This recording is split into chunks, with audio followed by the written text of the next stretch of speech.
we could, yeah. Probably a good idea to kind of document it.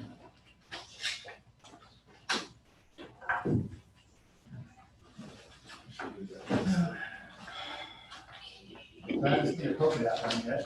I know. That's cute. Have you seen the Louis Vuitton and Chanel ones? Oh my God. Oh, I have a friend that lives and owns a boutique store in Aspen, and that's all she sells. Like, she cannot keep them in stock. Wow. and that's it, do they sell that? Do Yeah. they sell for the same price as Uh, at the time? no, They're no, not- they're no, just- no. Tell me one question. So They're I not went to the us. Board of Alderman Yeah. when they It's like after we had our ridiculous. meeting. So a couple It of is. people were concerned, I don't know if you got that email or not from that, Absolute truth. fund, Yeah. fund, We stayed in a plus he's called me. questionable hotel. He wants to know why it wasn't voted on. And I don't think it matters. And Aspen, it must have been questionable for Yeah, five they- hundred they and chose nine. not to. It's the same thing. It's just- That's what I tried to tell him. Normally, It's it's like, way more than I don't that. understand why it didn't get voted on. It's just leave a door open. The preservation's been made I over don't a think year so. in I advance. said, Yeah. I But still, just- Yeah, it's This just is like dead this. in the water. It's crazy. We're going, we were talking about how bad it was, guys, it's just, oh, yeah. So did they concur with what I we mean, they're normally like Decided. 50 or 900, something Yeah. crazy. They didn't vote, they just like, they didn't, no one made a motion to approve it. So they just said, they looked at each other, said, okay, then it's dead. So they didn't vote, so that Henry Fondle was concerned that it left the door Hey. open. Hello. I wanted to help y'all out with a little bit of an instruction or guidance or whatever. So this microphone right here is the only microphone that picks up audio for the streaming. I'm turning it around for Neil because it's hard for him to hear. So if you're speaking, try to talk at the microphone for Neil's benefit and maybe Ace as well.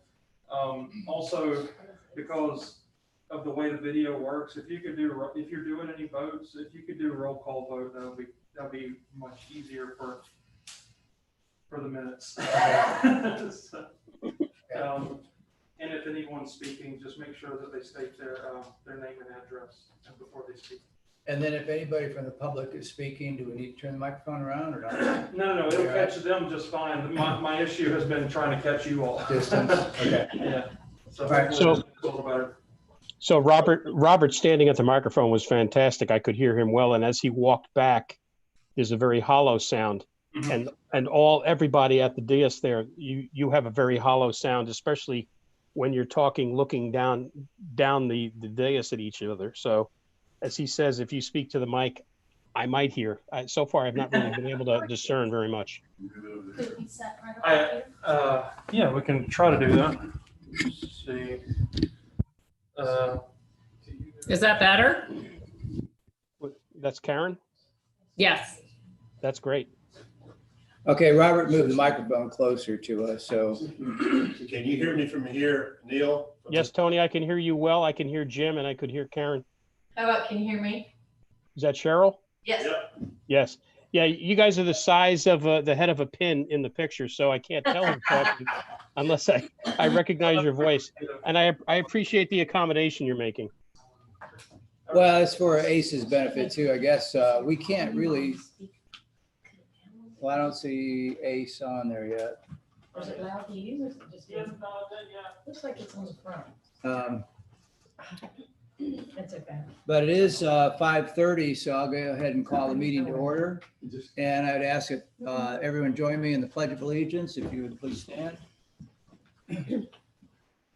I pledge allegiance to the flag of the United States of America and to the republic for which it stands, one nation, under God, indivisible, with Liberty and justice for all.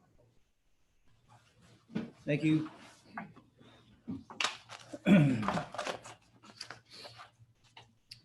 Our first item is to approve the minutes from the August 11, 2020 meeting. Is that coming through okay, Neil? Yes, thank you. Great. Hi. Okay, I think we're on a roll. I do have a comment about the minutes. I feel that the minutes this time were the most abbreviated uninformative. It basically said who was at the meeting and the subject. And it really forces the fact that the record becomes this video. And the way to access this video is very difficult. It's not a random access. You got to play it all the way through or watch it all the way through to see the subject matter. So I know I'm saying the same thing, it seems, every meeting, but it's very frustrating when I think in terms of when I do go back to old minutes from, longer term backwards, there's a substance there and a clarity that you can get. And these minutes would mean I don't feel bring any value essentially going forward. And that's a concern. I could speak to that if you, but just basically the planning board has always been action minutes, which basically it just goes, who is speaking at that time, who is presenting what, and then, what they're actually doing, and then the vote, who voted which way, and the resolution. But I do try to put a little bit of the conversation in there with the knowledge that there's a video backing it up at this point. Yeah, Neil, we have raised this concern before, and the direction we got back, Tony got back from the board and the town manager was that what Robert is doing was acceptable to them. Yeah, it's nothing like Sylvia did. I know I got spoiled by Sylvia, and but it is a reflection of what Danielle was doing and Zach. Tim felt so I know they're brief, but I think they're aware of it. So they're, unfortunately, they're not going to be like Sylvia's. So. But if anything legal came up in the future, we'd have a full record of it in the video. Then somebody would just have to go through and that would probably be staff that would have to go through and uncover the details. Yeah, I'll just take one more pass at this, and then you can rest assured I'll stop beating it to death. But the concern I have is on the following basis: getting phone calls from aldermen asking me what were the issues, what were the questions, because they're not reflected in the minutes. And then you say, well, you got to watch 3.5 hour video to sort it out. And oh, by the way, the quality of the video varies, as we already just tried to address right up here with the microphone. You can't align the documentation of the package.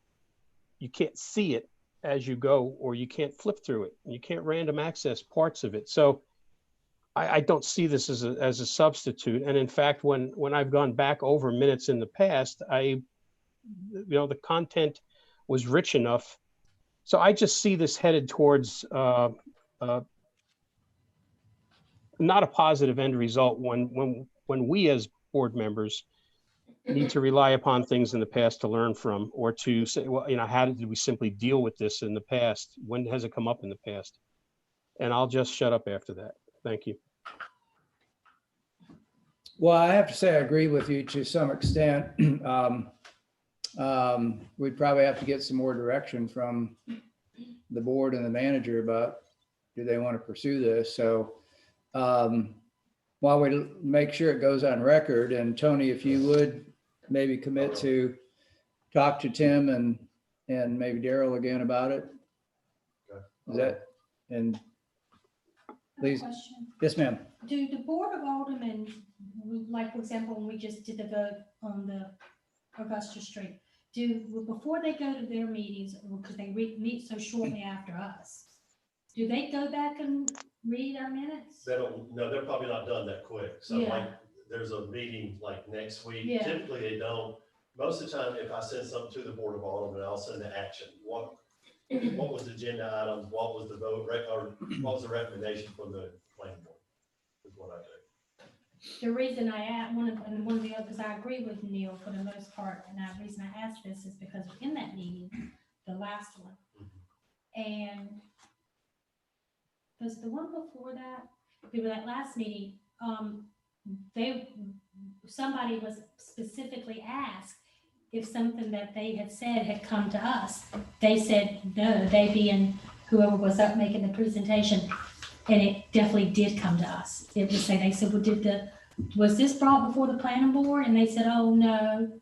And I'm like, oh, yes, it was. So that's kind of I don't remember specifically, but I remember it being important at the time. And I remember thinking that that's not true. So that happened to be something that was somewhere on the record. Well, and to that point, I think that drives, maybe Tony can help keep pressing this issue. Daryl keeps promising me we're going to have a joint meeting. So if we can keep pushing that with Tim and Daryl, and I'll push it from my end too, and maybe all of us too, if we were talking to any of the aldermen, I think we really need to have a joint meeting and include the town attorney, because I've had a lot of people ask me questions about, can we talk about some issues and can we not talk about issues with neighbors and residents and so forth. And, you know, when, what was our last? Into the CUP stuff is, you know, we get into. Well, I had John Wessel tell me when we did the Salisbury Street deal, he says, no, you can't talk to anybody about that. And but then other people told me, oh, yes, you can. Right. So I had, and these were conflicting answers. So I'd really love if we could just even get the town attorney for 10 minutes, because I think all of us are a little confused about that. So. I was told the fact that we were not an elected position, like the Board of Aldermen are an elected position, that we could discuss it, but you can't make any promises, which none of us would do that anyway. But that's the way it was explained to me. Because like everybody, I mean, I think all of us got at least one email from the residents of Augusta Street before and after I did, plus phone calls. I don't know if everybody want to have my. Yeah, but that was a text amendment, so that's not as a high of a level like a CUP. Okay. But even my understanding has always been we're not quasi judicial. We're only advisory, so it doesn't really matter if we talk to other people about it or discuss it. However, like you said, certainly can't make any promises to anyone because we're not the final say. Exactly. Well, going back to the minutes issue, would it be easier to rectify the problem if we got like a better video system that you could fast forward or rewind or?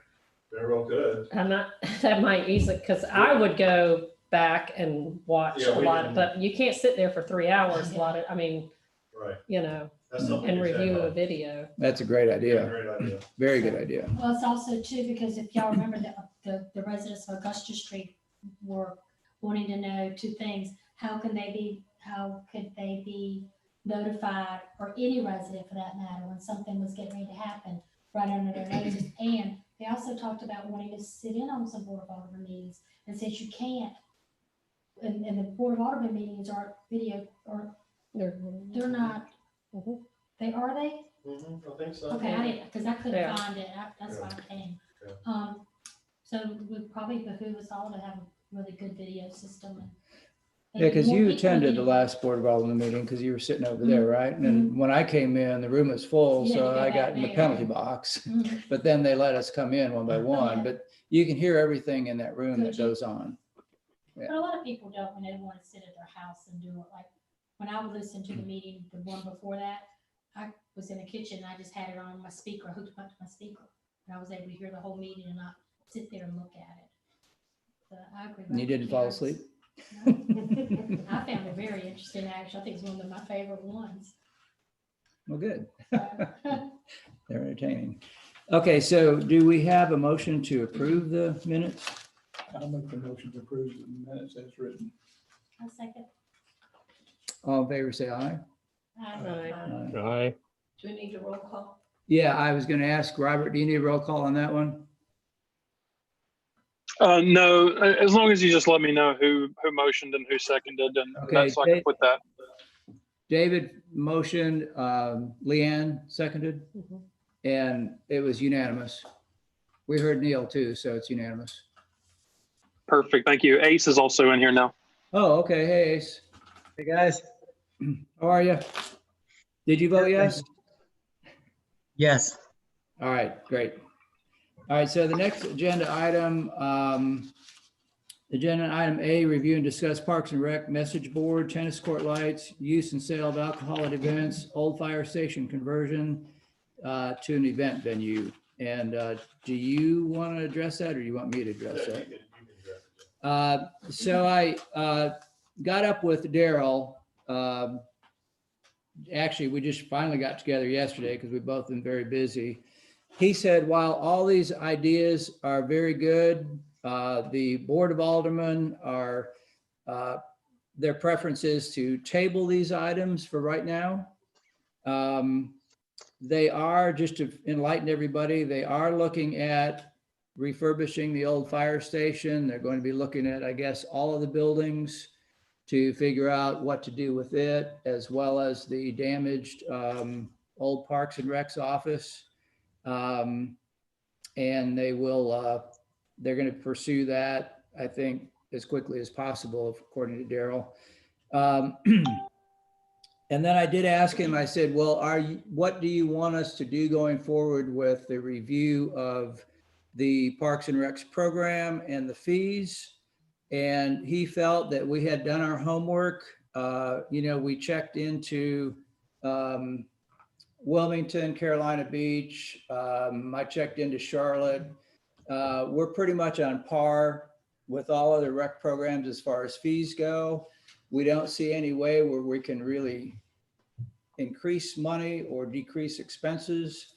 And then, of course, and I also talked to Ken Dull today too, there's a subjective nature of how much of a benefit that is to the residents at large. And I think the Board of Aldermen are satisfied with, we didn't uncover any big mysteries or secrets or surprises, and they're good to go with that right now. So before the meeting, I kind of mentioned it to the folks who were here.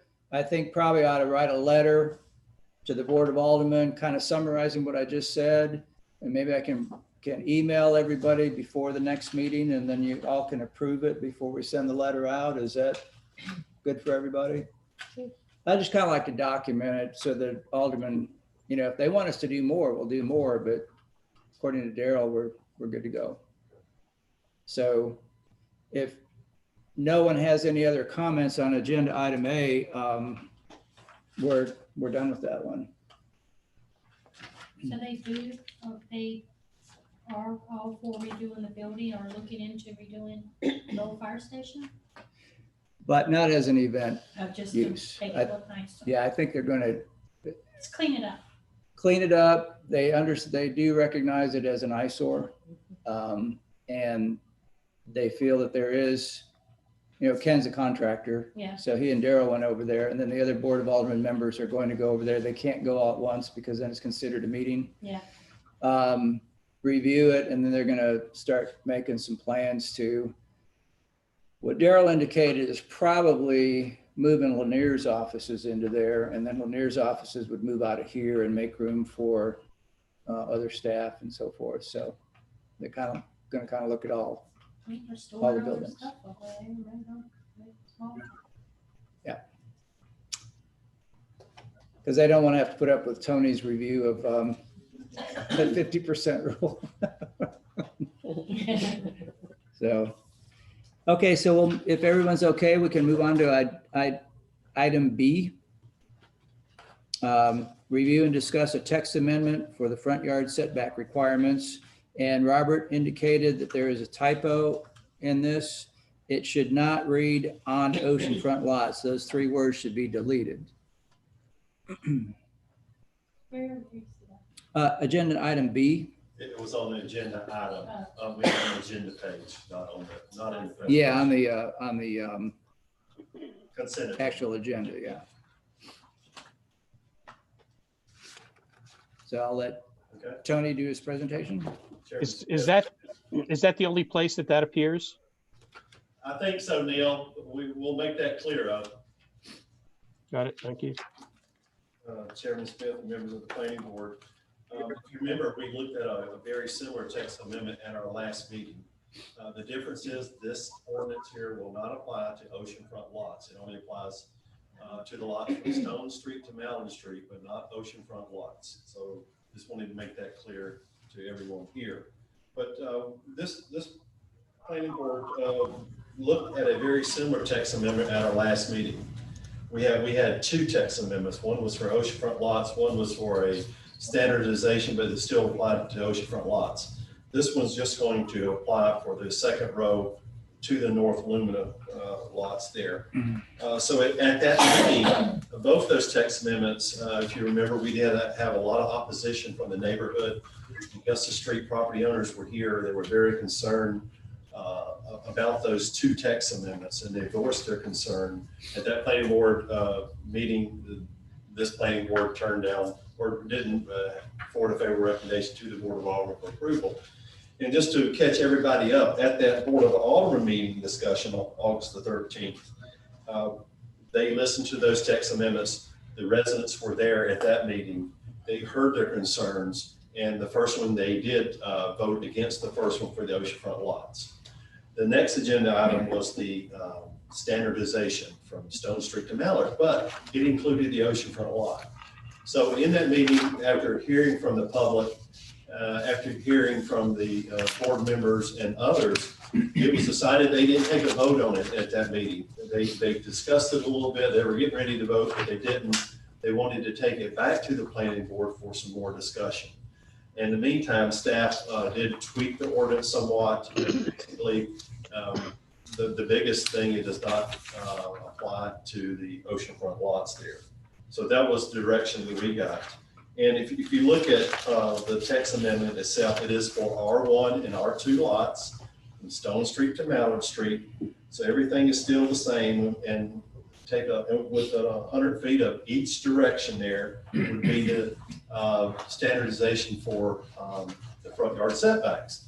And there's been some discussion about, okay, well, who's going to determine that? Well, I think one thing we'll have to do is probably the person who has the lot in question, they would have to hire a surveyor to determine what is the average setback in there. So no matter what, it would have to be at least 10 feet. And then we come up with some differences here. We came up with, if you got an enclosed garage, it's got to be 18 feet for those. And then we came up with our analysis and proposed details for potential specific concerns, either pros or cons. And I'll go through some of those. Proposed details, if this was passed, it may allow for second row properties and others on the street up to North Lumina to retain views of the ocean. It will allow streets with older development to retain similar streetscapes when new development or substantial redevelopment occurs. It will not increase the floor area ratio of development with this text amendment. It eliminates the sawtooth development pattern on the streets where a house has a smaller setback and then one has a 15 feet. It will only apply to structures located from Mallard to Stone Street. Some of the concerns would be most right-of-ways are 40 feet in the area. And I'll go over some of these slides in a minute to kind of look at some of the different scenarios, but applies to Oceanic, Birmingham, and Seagull Streets. They're smaller at 50 feet. A smaller setback would create more of a cavern effect. We heard some of that last time from one of the real estate individuals that was here. And it's particularly true for those streets with smaller right-of-ways. A smaller setback would create issues with parking in the driveway, and that's an issue right now at 15 feet. With some houses that build to the 15 feet, you know, individuals have larger SUVs, and even with a regular car, it probably sticks out into the sidewalk, even with a 15-foot setback. So that's always an issue. But it won't be the case with the 10-foot. So with the 10-foot setback, the opportunity for a home to have a setback closer to the road than someone that setbacks existing require 15 feet unless something is added to the ordinance that prohibits new homes to have that setback. But one of the things we would require those garages to be no closer than 18 feet to the right of way. And Robert, if you can go to one of those slides, if you can get slides for me. Go to the next one. And this is probably what we have now, and could we still have it? We may could. So you know, with these different streets, if you've been to Stone Street, most of the houses are out to the property line. If you go to the next slide, Robert. So what we would do is take 100 feet from this way, but no matter what, this house here, let's say there's an existing house here at 5 feet. This, let's say the ocean front's here. No matter what, this house is not going to be able to slide out this way to block this person's view, or this one right here wouldn't be able. But that's 10 feet and that's 5. This person could go 10 or 15 feet right here, but they couldn't block this person's view here. Was some of the thought of that. Can you go to that next one, Robert? Here's the average front setback is going to be 9.5, but the minimum is a 10-foot setback no matter what. The next slide. And this is for vacant lots. Let's say you had 4 vacant lots in a row within 100 feet. Well, then they're going to do 15 feet setbacks. They're not going to get the advantage to go down here unless there's a house here. We don't have this scenario too many times where you've got 4 vacant lots probably. The next one, Robert. Okay, the next one slide. Okay, and here's just an example of enclosed garages and things like that. You got one more? Let's go to that next one. That's the street view. Okay. And, you know, we talked about this, but this is looking out at the ocean, and here's some typical houses here. So that was the thought behind that, behind the some of the changes we made to it. If you have any questions, let me say that we did advertise for this. Like I say, it was kind of open and continued at the last Board of Alderman meeting. The text amendment is consistent with our land use plan. And you have an ordinance 2020 number 1807 in front of you. And if you got any questions, I'll be glad to try to answer them. I have one question. Has our town attorney looked at this? Do we know if what's, because my first thought is like, who's going to be mad? Who's not going to like this? And is it? I guess the attorney looked at this? He was here at the last meeting, so he was very familiar with it. Has he seen this exact ordinance? I'm not sure. Sometimes we have to put this together. Sometimes John would put them together, but I don't think that Brian maybe has looked at it completely. But, you know, he was a part of the meetings at the last meeting there. But he will see this. Yes, he will see. Prior this to is the board. Supposedly this is going to the board for next, the 10th. I did have one question. You had mentioned 4 vacant lots. What if there's just 1 vacant lot? Does that 1 vacant lot still have to set back 15 feet? Well, no, It's gonna do the average. It's going to do the average. 100 Okay. feet this way, 100 feet, then you come up with that average. Okay. The way we would do it, the only way I know to do it is if you call surveyor to actually get those numbers. You let the person who is trying to do that, you let them foot the bill for the surveyor. And that's the only way you could do it. Staff couldn't go out there. No, I think you have to have. So the 10 feet can be the, when you say garage, if their entrance is flush across the front, this 10 feet from the road. Well, if it's a garage, it's 18. That's not a garage. It's their entrance. Yeah, it could be. Because they got yes. 300, they got 300 square feet Yes. for an entrance area. So Yeah. they can be where they're 10 feet. Well, but if you got a garage door on each side, we're going to say that's garage. Typically, you have the foyer and then a garage. But But the garage could be inset or whatever. Yeah. And that foyer could be, 10 feet or whatever. Okay. Yes. What's the reason for the setback of the garage to 18 feet? park a car. Parking the car in there, thinking about, okay, 18 feet, that'll get you more than 15 feet. So that was the thought about that, the 18 feet length. But a lot of vehicles are bigger than 18 feet, they're like 19 and 20, so that was one thought. Karen, we have so many places on the beach that the cars hang over the Yeah, sidewalks no, I and know. it forces I didn't think about pedestrians that. out there. And But the parking in your own driveway, not hanging it. Yeah. Yeah. I didn't.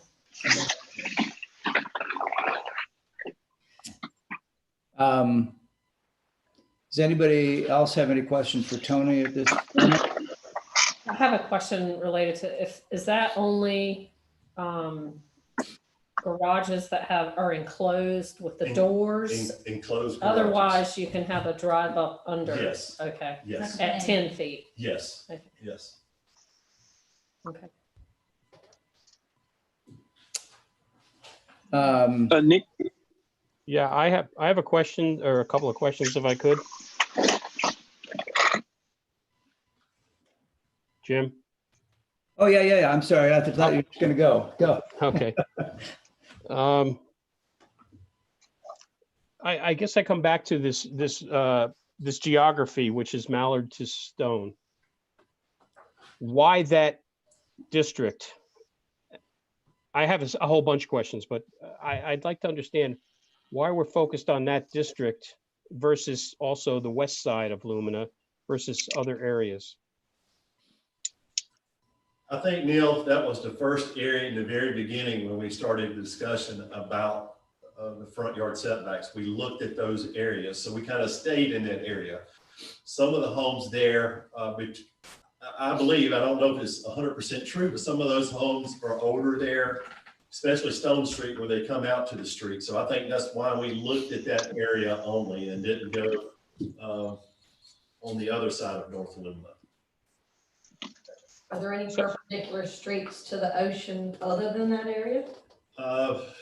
You could have some more, but probably the whole area from Stone Street to Mallard Street is the main section of town. Probably would be the biggest section that it would apply to on the other side too, the sound side or whatever. Right.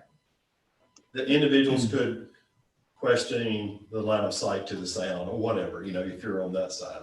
But isn't this the only part of the island where the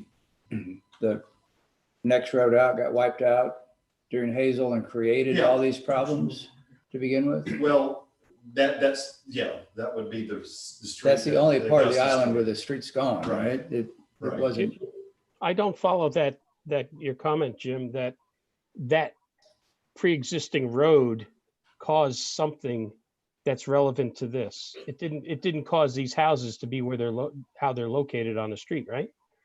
Well, the oceanfront lots did because it wasn't an oceanfront lot. But these are not oceanfront lots in this issue. I understand that, but I think these are the only roads that Tony's, I don't know that it applies to like Seagull, and they don't have that problem up there. Yes, it does. It goes all the way up to Mallard. It goes all the way to Surf Club. Oh, I'm sorry, to Mallard. It goes to Mallard, but Yeah, so further than that though, you're a shell out. You got. you can't rebuild those houses on Calvary Lane and all those places, so you wouldn't even bother with are those. different, yes. And then west side of Lumina, I can't think of any instances. A lot of those houses are built on the ground too, or just, Right. so being non-conforming and non-conforming lots, when they got rid, if anything happened to them, they're going to have to go back.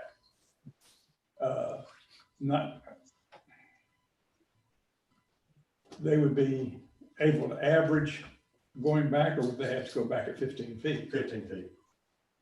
And then most of the lots to the north of Shell Island are conforming lots, so this wouldn't, they're 15-foot setbacks automatically there, typically. What I have a problem with is we have people now raise their house. They can keep it within where basically they have to move it to the 9 feet or keep it where it is. We have a section of the ordinance now that says if you want to elevate your house only, you can elevate it in the exact same footprint, but Right. that's very difficult to do any additions or anything like that. Okay, well, that's what I was getting at. So they can raise their house at that 5 feet. Yeah. And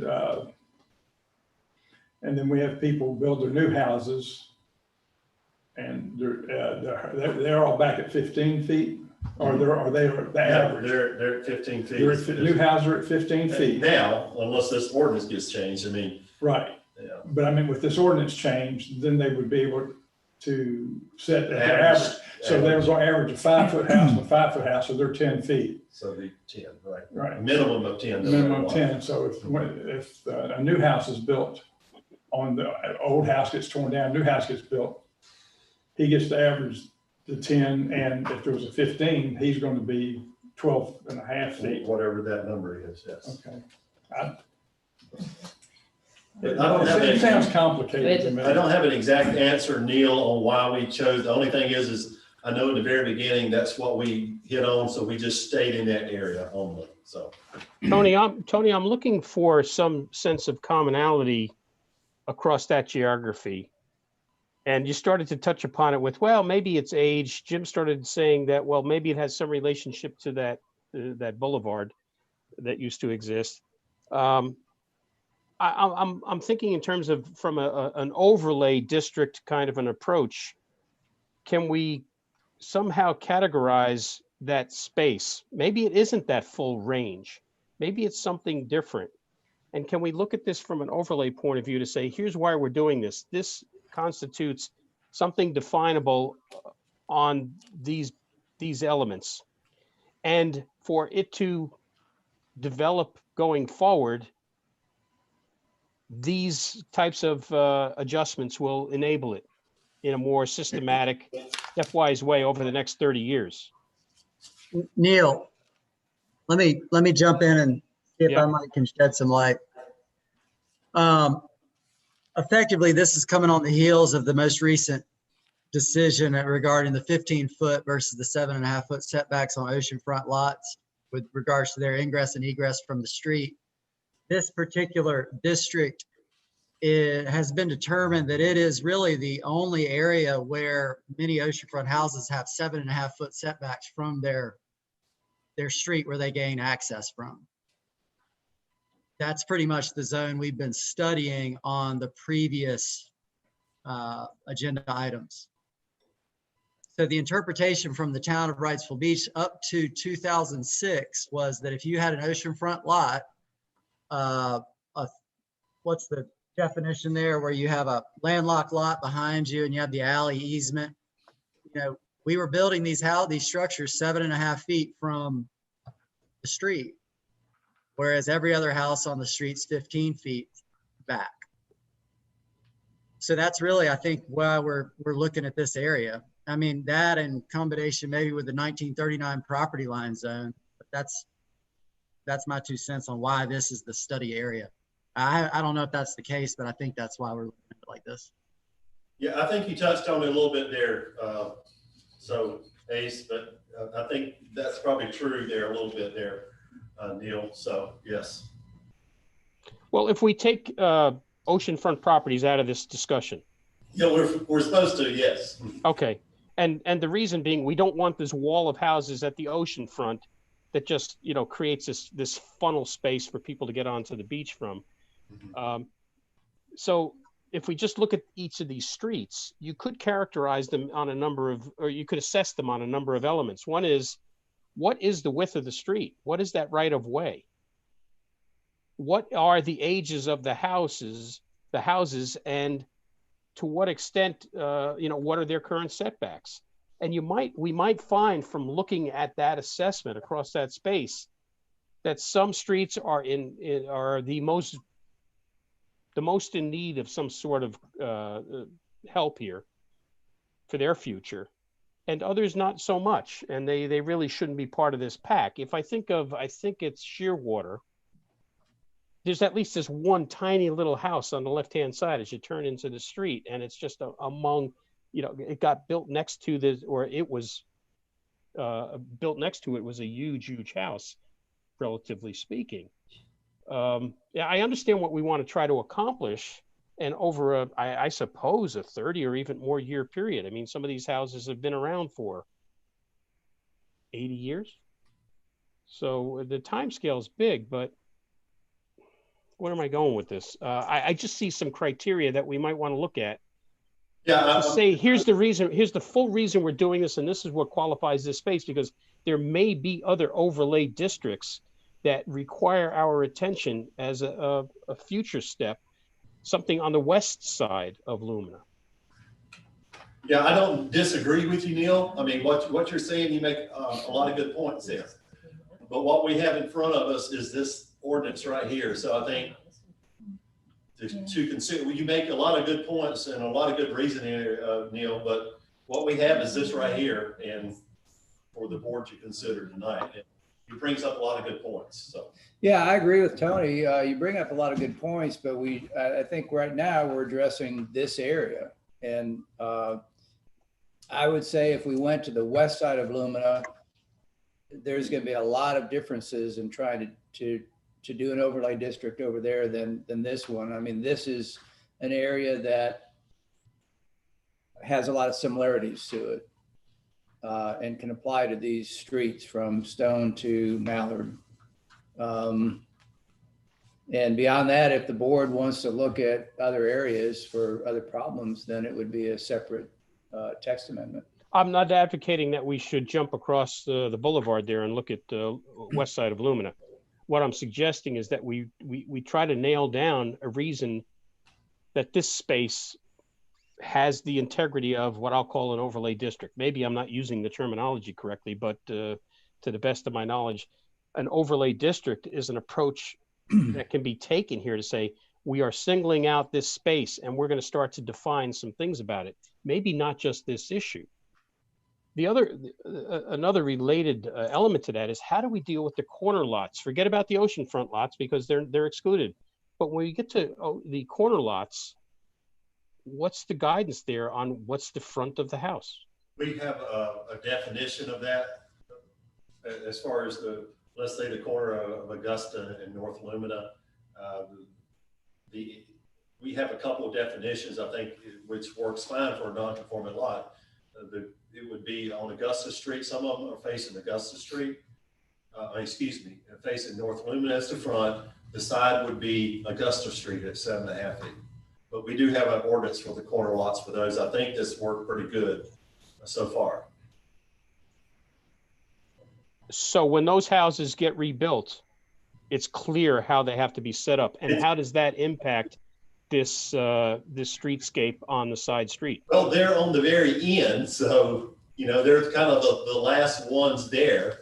You see what I'm saying? So they would, if they're 15 foot is off of North Lumina, they're going to have 7.5 feet off Augusta Street. So they're not going to be out in front of the other houses, in other words. But is that going to be used in the average? Well, the average would be the front. The way the ordinance is written, you could do that as an average, yes. But no matter what, I see what Neil's saying. So that's one maybe we haven't completely thought through. The question is would you require that one to be 10 foot? I would say no, that if I was interpreting the ordinance, I would say that 15 feet is on North Lumina, 7.5 feet. They wouldn't get to 10, so it'd be 15 and 7.5. Yeah, I mean, that's why this is such a slippery slope with unintended consequences that is extremely complicated and could create controversy amongst neighbors, because there are so many I know why. I think I know why we're looking at this zone.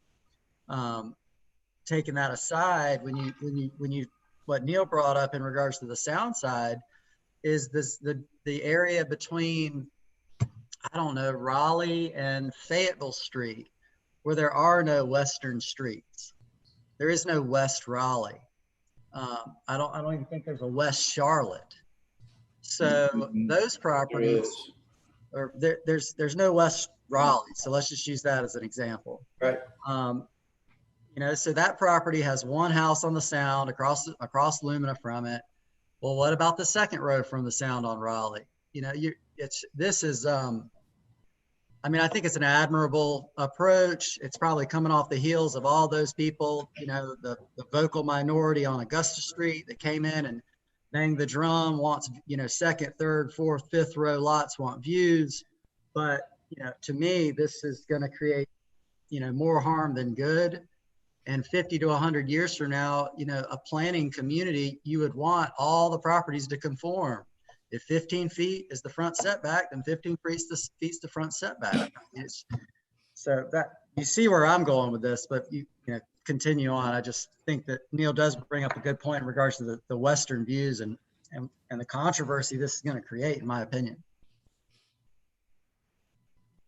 Not to mention the surveyors. Everybody's entitled to hire their own surveyor to survey, the property. So I think that brings in I mean, one surveyor could say one thing and another one could say something different. So that sounds kind of crazy to think, but I have 2 points I would like to raise, and that is that there seems to be two drivers here. One is, and it was, I think it was Hayward Newkirk who presented or embellished the idea about the streetscape and the tunnel effect in the last meeting and things like that. And we've certainly heard the word tunnel effect, used on several previous agenda items, the barge and by reference, the house on the South Bridge there on the Harbor Island. I think you raised those, Ace. So there's this streetscape view, and now we're also hearing about ocean view. Well, ocean view is not something we're supposed to talk about or consider. And if you go back to I don't know if it was the most recent Board of Adjustment meeting, but it was one of them where the old A-frame that was next to the surf club, not surf club, Hanover Club, where they took that out of their discussion, that it by changing the request or by passing the request, they would somehow change the view from neighbors of the ocean. So I'm betwixt and between here. How do we deal with this if we keep using phrasing around ocean view for the street when it's really about the overall property value being driven by the streetscape, which is it's not a tunnel? Well, it's complicated in my opinion, and I do think that the study of this was admirable for one reason and one reason only. The interpretation of the front setback on so many oceanfront lots was 7.5 feet up until the year 2006. Okay, we only have I think we only have 2 or 3 oceanfront houses that were built with 15-foot setbacks from, you know, their street frontage.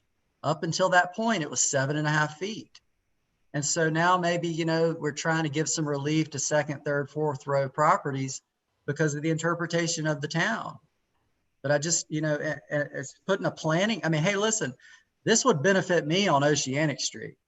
You know, it would benefit my neighbors. But look at putting my lens of trying to be duty bound to the town of Wrightsville Beach. It just doesn't make sense. I mean, everyone play by the same rules, 15 feet in 50 to 100 years. We're all you know, everyone's the same. And if you get some views, great. If you don't, too bad, you know, but like I brought this up before. I mean, and you know, you could talk to the town attorney about it, but what is the role of the sovereign to protect someone's views? It just, that just doesn't play well in my ears. You know, and what's the role of the sovereign to tell someone they can't plant a bunch of palm trees and prevent you from having views if you're second row? And if you want views, buy oceanfront, buy soundfront. I'm talking to you from a person who owns a house 4th row on Oceanic Street. Could I ask a question regarding streetscape? I guess perhaps to you, Ace. And I don't know that you were at the meeting that Hayward Newkirk presented to the planning board, but he was also at the alderman, the subsequent alderman.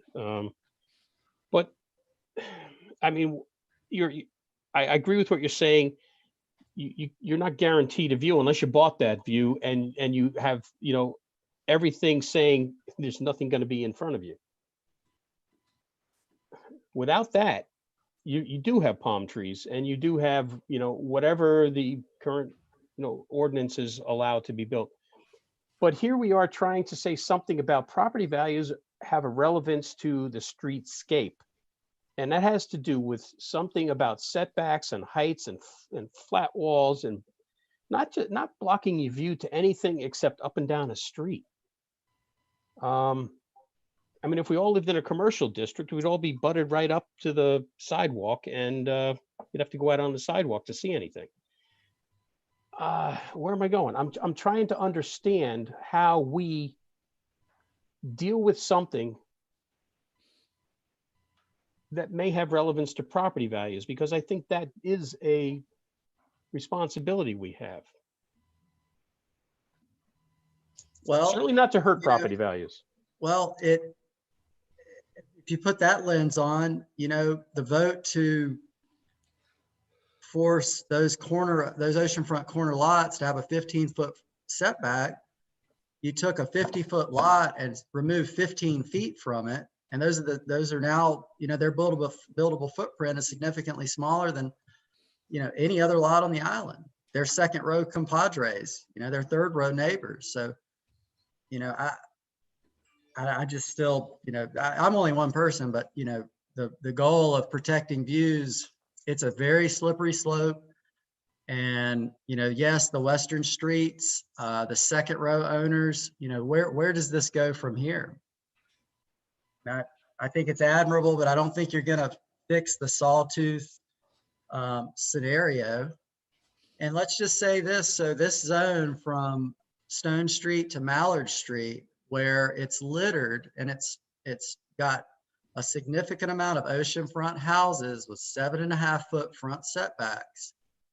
Their second row neighbors are gonna, are they gonna use them now for their average? And second row is gonna become 10 feet? I mean, are we just gonna continue to narrow these streets down? I don't know. I'll shut up because I just don't support it. I don't think so. I don't advocate you shut up, Ace. I don't know if I support it, but I think the perspective is very valuable. Well, I think we do have some people from the public who would like to speak. So I think we should continue the discussion among the board members. But if everyone's okay, we'll take some comments from the public. Is that good with everybody? Yes. Yep. So I think there's one gentleman here in person and one lady here in person. And then Robert, do we have anybody online that of wants to speak? No, there's no one else. No one signed up to speak. Okay, so if you and we just ask that you state your name and address and fire away. I'm Susan Prickett. I might look slightly familiar. I was here for the Augusta Street thing. We own a house. My husband Carlton and I own a house at 11 Augusta. I was here because of the issue in Augusta last. Today I'm here. I feel like because there's nobody but me and Steve and me here, that we are representing all the other people that don't know this is happening. There's a lot of people out there that don't know this is happening. And I talked to Tony about that, and he's very nice and, says, yeah, this is the way it is, that they don't have to be notified. It's been chugging along and working fine on almost every street. There are some houses that have had to be built at 15 feet because that was the way it was, and they built them. And some of them built an upstairs bedroom balcony, which gave them a little bit of a view. But I hadn't heard any complaints. We've been there for 47 years, and I hadn't heard anybody complaining about the fact that they had to put their house at 15 feet until all this stuff about the oceanfront house. And in 50 years, won't it all just level out and okay, maybe this one's up and this one's back, and then this one is too old. My house is 60 years old. We love it like it is. We hope the person after us will love it like it is, because it is old. And the truth is also, on Augusta Street and on some of those other streets, there is so much public impact with all the parking places that it is better the farthest away you can get from there. Obviously, at the beach you have a lot of company. You can park more cars. You can invite your friends for dinner and not worry that they don't have to go down to the church and beg for a parking place or something. There's nothing wrong with 15 feet. And it's been there and it's been working. And why not let it be? I understand that people were concerned about keeping a little bit of a sawtooth or whatever they call it, seesaw, whatever. I would invite questions. Does anybody have a question of the public's side? Or, I do have a question. How far back is your house? you know, it's not, that our front porch is not a full 15 feet back. After Hurricane Fran, it was, our whole underneath our house was torn out and the columns, the posts were gone. So we lifted the house. We had to move it back in 1997. And we're talking about the 2006 as being when 15 feet started, but they made us move our house back. Our house is like 20 feet back, but our porch, it was grandfathered. It's a huge porch. And somehow they let that be closer than 15 feet. Okay. And I would, you know what we do, we are one of the lucky ones. We have property on the side. We have 2 lots, and so our house is on 2 lots. We park out a lot of our cars over on the side so that our children and grandchildren, everybody can play and eat lunch and all under the house. Whereas when you're closer and closer to the street, there's nowhere but just to fill up that underneath the house with cars, and none of that place space. People love the underneath of our house. It's breezy, and there are chairs and bicycles and big wheels and place to shower under there. It's great. And so the closer to the street you are, really, people don't realize how nice it is to be further back, I don't think, in some instances. Any other, Steve, is there anything else that you feel like I've missed and you? I mean, you can fill me in, yeah. Okay. Well, thank you for your comments. We appreciate that. Thanks. Hi, my name's Steve Sugg, and we're at 13 Augusta. And so we're the second row. Susan is beside us. The one who just spoke is beside us. She's the third row. And I guess the issue, because some of it came up when you all were having your conversation today, was about the beachfront. So I'm not sure if everyone is aware of what's happening at the beachfront at Augusta. You probably do. There's 2 houses torn down, and they're planning on building 2 more. So we're second row. So if they don't go back 15, okay, like everyone else is, first of all, I don't understand why they wouldn't, because that's kind of the rule. It definitely has an effect on our view. Right? For us, it was horrible because the 2 houses in front of us were single story. We were 2-story. We had a great view. Okay. Now we're going to lose the whole view, you know, straight up on the ocean. And then if we're 15 and they're, you know, closer to the road, now what little view we had down the road is going to be blocked even further. Okay. So we're going to lose a lot of the view. The other thing is, I don't know, maybe 20 years ago or so, we were closer to the road. We were probably closer than you were, if I'm not mistaken. And we just didn't have any parking. So we decided to raise the house so we could get parking underneath. And we raised it, but we had to follow the 15-foot rule. And so we raised the house at great expense, but we had to go back 15. So we spent all this money to have the view, to get the house up higher and have parking. Now we're losing that. And then we have the potential now that somebody's going to be not back 15 with us to at least help us with that view.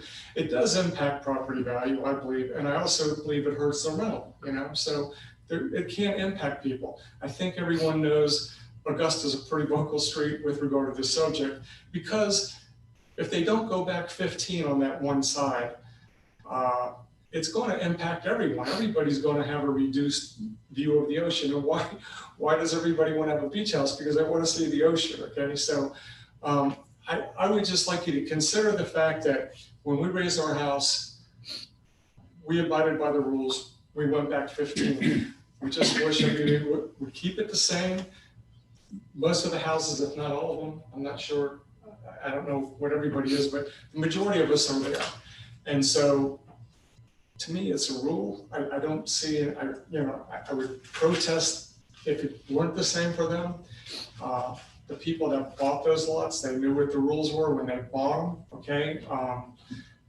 So yeah, I don't even know the story with them and the plans. I don't know if they've already got the plans for the second house, the one that would be closest to the road, and if that's an issue for them. If it is, I'm sorry for them if that's the case, but I just feel like, hey, the rules are the rules. I wish we just keep it 15. And I know everybody on Augusta would be very happy, right? So just like to consider that. Well, thank you very much. Thank you. Appreciate it. Before you step Go ahead. down, Yeah, go ahead. just, I want to address something you said.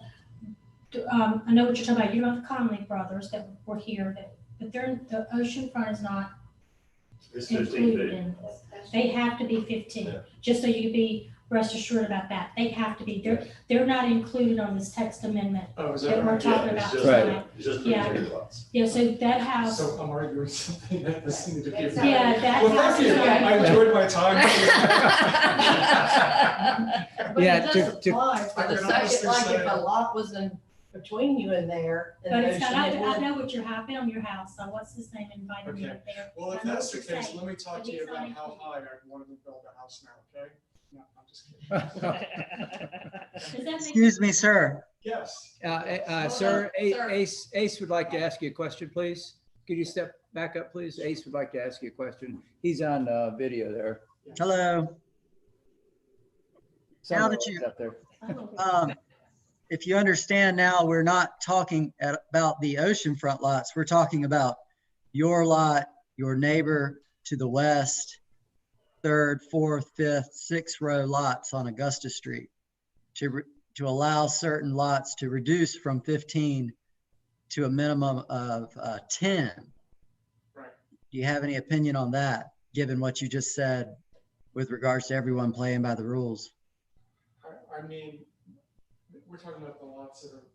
Everybody but oceanfront, is what this amendment is. Right. Yeah, last month, the Yeah, Board of Aldermen I- approved or left I with mean, 15 my on the opinion ocean. on that would be that I think people would want uniformity. I would think that you wouldn't want, anytime you have staggering like that, you're gonna be, somebody's gonna get blocked. The view's gonna get blocked.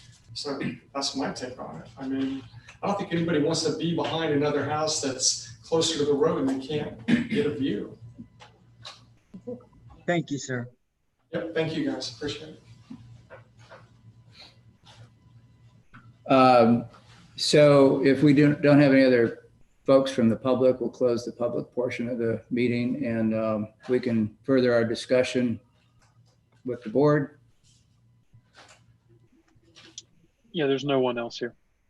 I'll just go down the road. Leanne, do you have thoughts? The first thing that comes to my mind is 15 feet. My thoughts are that, I think, just like Ace said, this is a slippery slope.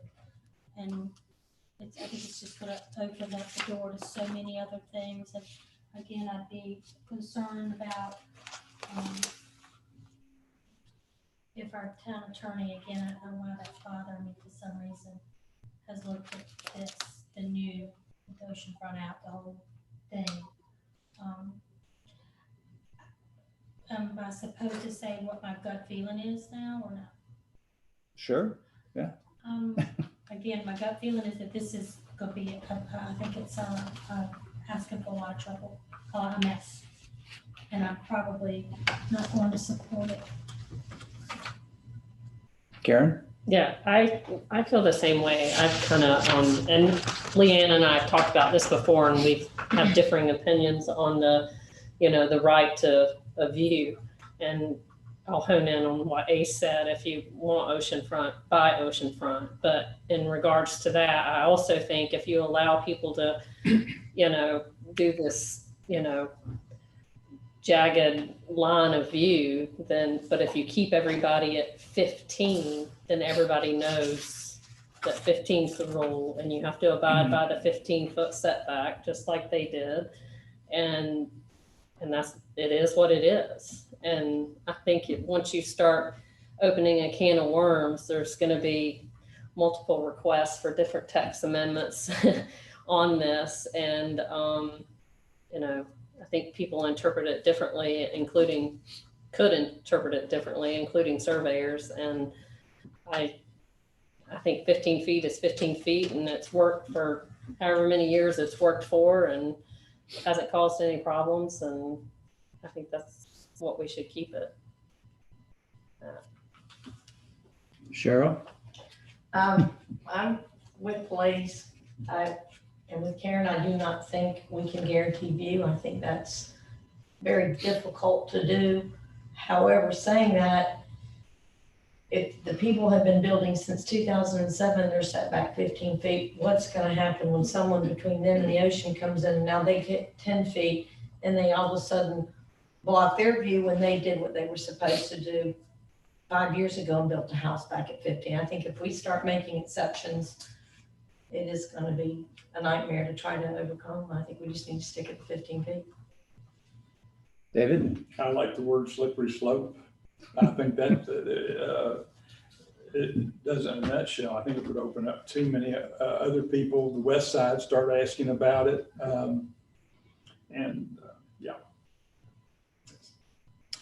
Ace? I think I probably already said my piece.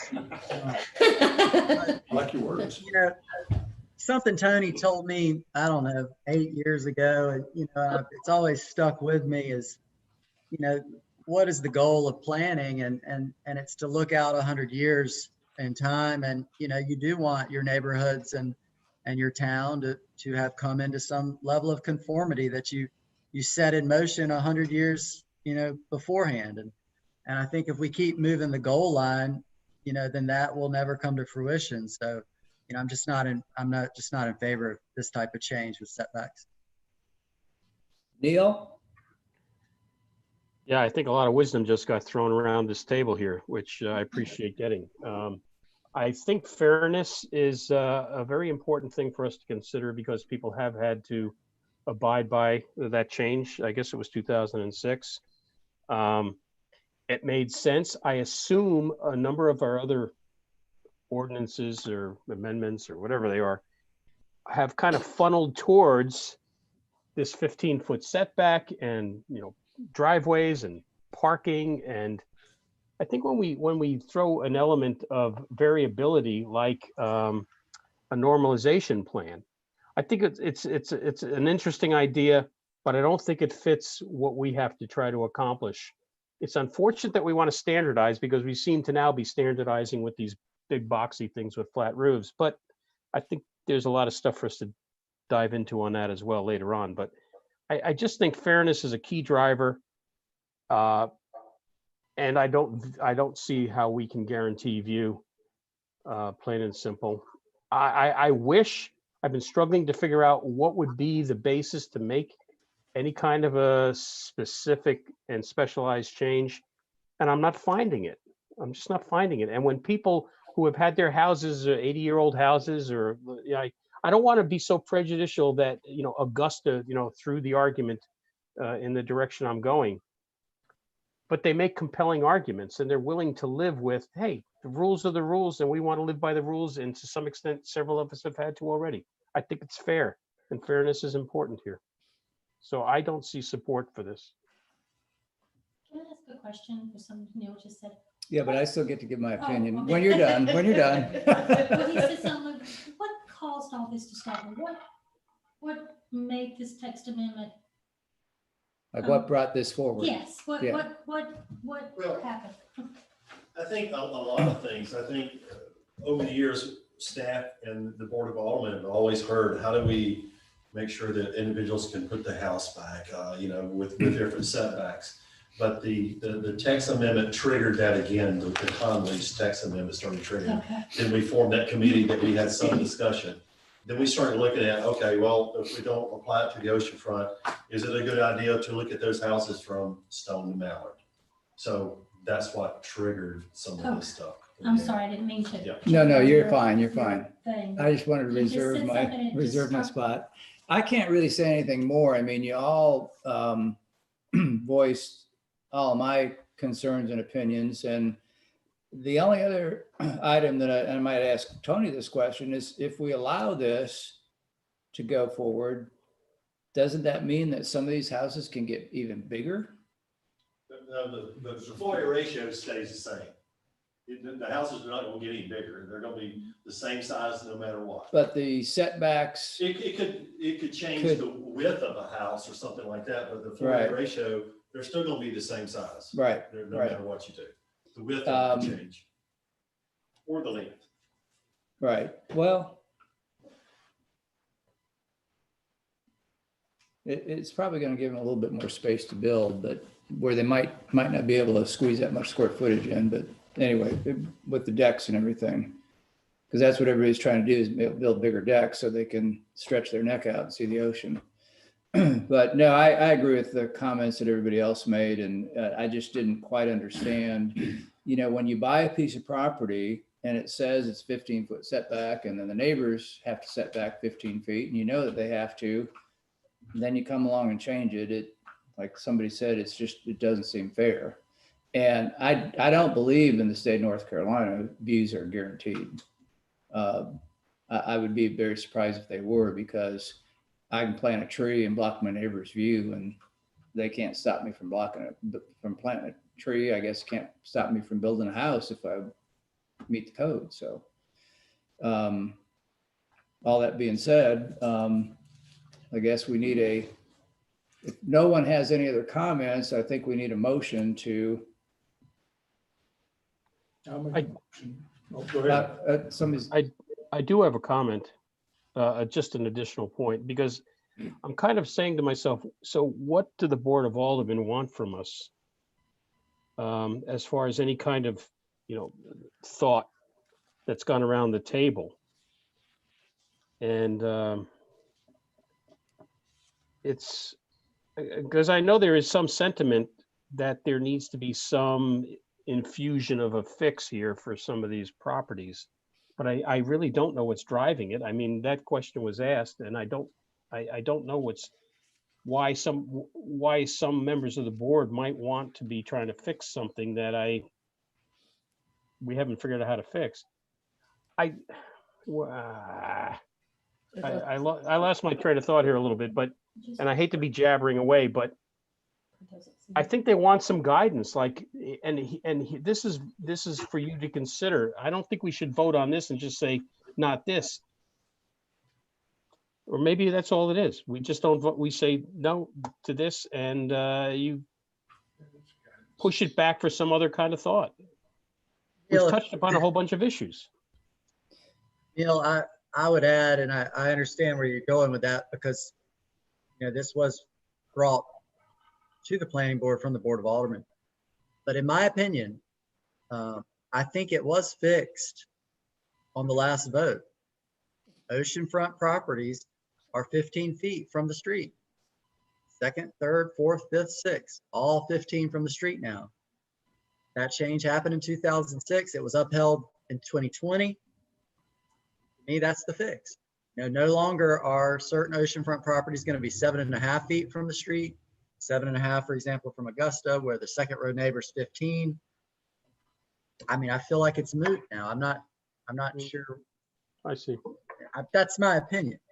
Well, and I agree with Ace, Neil. I'm reading the comments here, and the last sentence says it was decided to send this back to the planning board for discussion. I think when the Board of Aldermen see what appears to be a unanimous vote to leave it as is, I think they're going to get the message. Okay.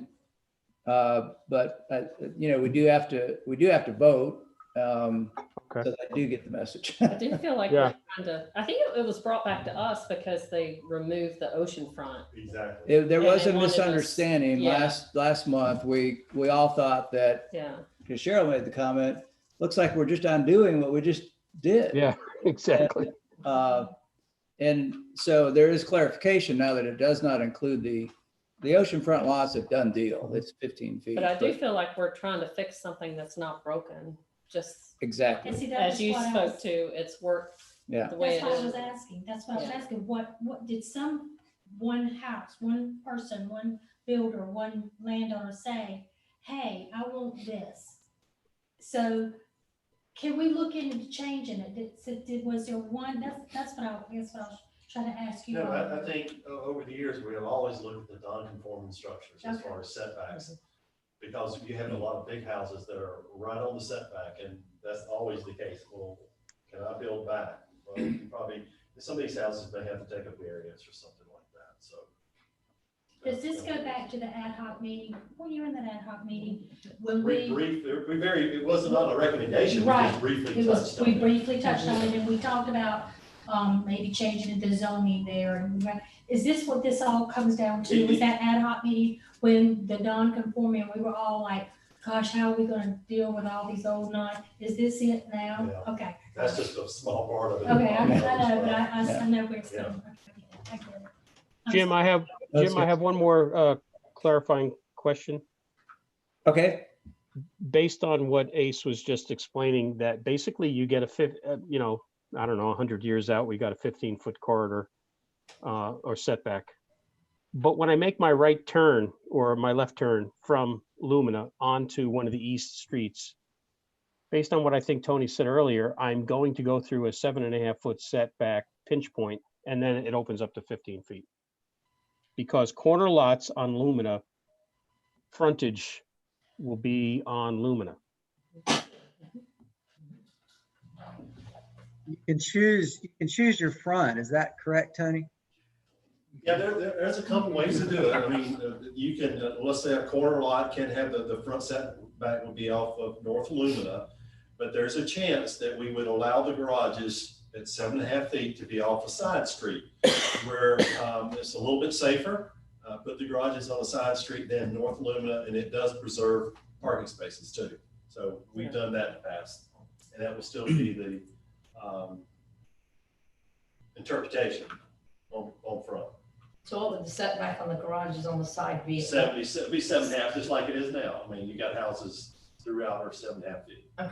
So to be clear, then Ace's comment that you have the choice, you don't have the choice. The frontage is on Lumina. no, not necessarily.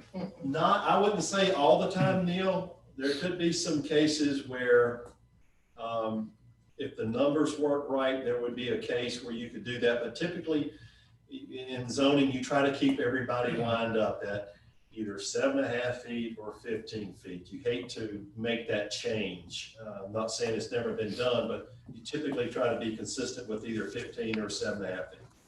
So is that something that we should consider looking into as a next round on this? When you say if the numbers line up, what numbers? As far as addresses and things like that, can you address it as blank street or whatever? No, I think the corner lots, I think they work fine. There hasn't been an issue with a corner lot, like let's say on North Lumina or Augusta, North Lumina, Henderson, or anything like that. So they've worked okay. Neil, the interesting part of this conversation is that the oceanfront lots were treated like corner lots from a road that doesn't exist anymore. The Ocean Boulevard, Ocean Avenue was their address in front, and the side street was their 7.5. It's interesting you brought that up for North Lumina, but that's basically been the interpretation of the town on those oceanfront lots for up until 2006. That's kind of, Tony can always correct me, but I'm pretty sure that's the way we were interpreting it. They were corner lots.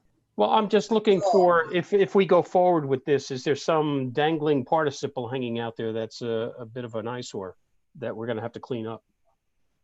And it's called corner lots on Lumina on the east side or west side, I guess, I don't know.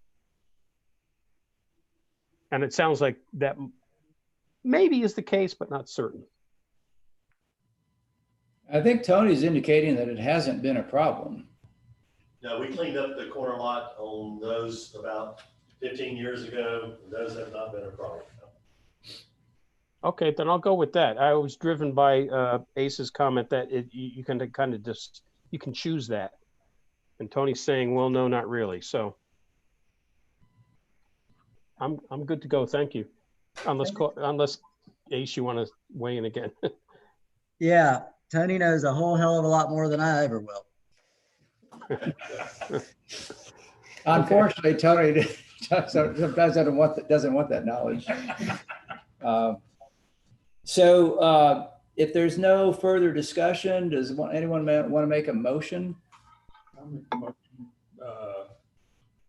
to not recommend the proposed text amendment request 155.6.5.1D and section 155.65.2, section D, to the Board of Aldermen. I'll second. Okay, Robert, David motioned and Karen seconded. Is there any further discussion? All in favor, say aye. Aye. And we'll do a roll call because Robert would request one. Neil? No, we're voting against it. Yes. We're voting to not pass it. Yes. Correct. Aye. Ace?